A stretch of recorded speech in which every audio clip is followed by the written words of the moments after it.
DTI, what is it and why does it matter? Let's talk about that.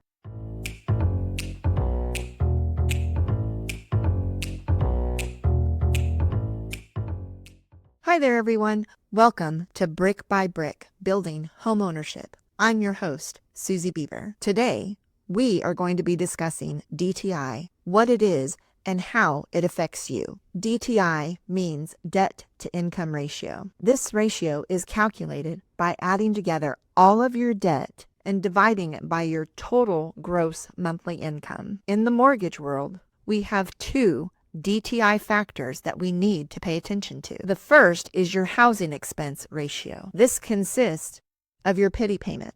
Remember, principal and interest, property taxes, and homeowners insurance. It can also include your principal mortgage insurance and your HOA if your loan and the property require those two items. In essence, it's everything that your monthly mortgage payment will consist of. This factor varies depending on your loan product as well as your credit score and can range from 31 to 39% in most cases. Again, how we arrive at this factor is by adding all of your housing expenses together and dividing it by your total monthly gross income. The second is your total debt ratio, which consists of your housing payment in addition to all of the minimum payments for your monthly consumer debt obligations. Your consumer debt is your credit cards, your auto loans, your personal loans, student loans, store cards, etc. You get the idea. Your total housing debt is added to your consumer debt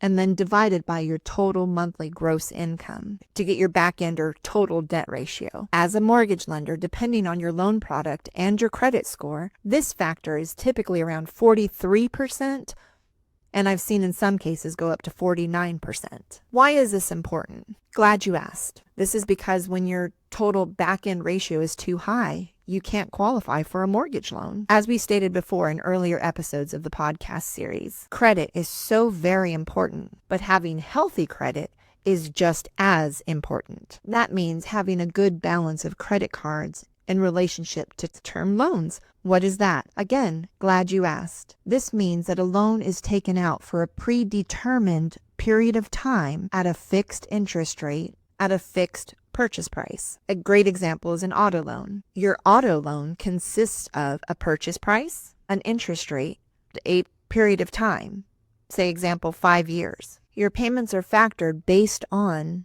the information that we provided into the calculation. Example, let's say that we purchased a car for $22,500 at a fixed interest rate of 5.5% for 5 years. That will give us a fixed payment of $429.78 for 5 years. This debt will not be removed from your debt ratio until 1, you sell the auto, or 2, you pay it off. So this auto loan will be calculated into your debt ratio as consumer debt. Your credit cards and store cards are open-ended lines of credit, meaning that they don't have a term. You use them and then you pay them off through the lifetime that you have the account open. Most have minimum payments and are at higher interest rates if you carry a balance, as they are considered unsecured debt, meaning that they are not tied to any form of a collateral, such as an auto loan or a home. The idea behind credit cards is that they are helpful in your monthly budgeting. Sometimes you can even get 0% interest for a certain time frame,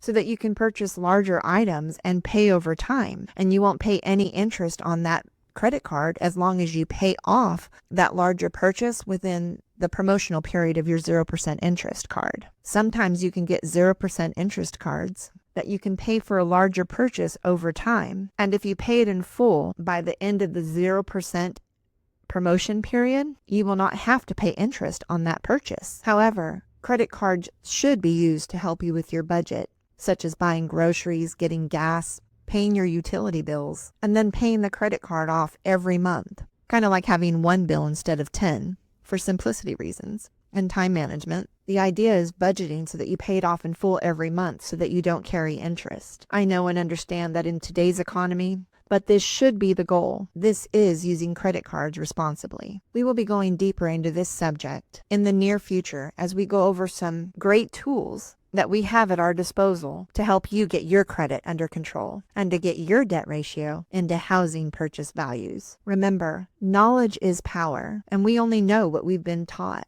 And in most cases, that's not much. As it tells us in Proverbs, the wise prevail through great power, and those who have knowledge muster their strength. So we are here to help empower you to make strong financial decisions and to help you understand the ramifications of your decisions and your choices. Be sure to reach out if you have any questions regarding getting your credit set up for home ownership success. We are here to help. Make sure you share, like, and subscribe below. Until next time, thank you for joining us on Brick by Brick, Building Homeownership. See you soon.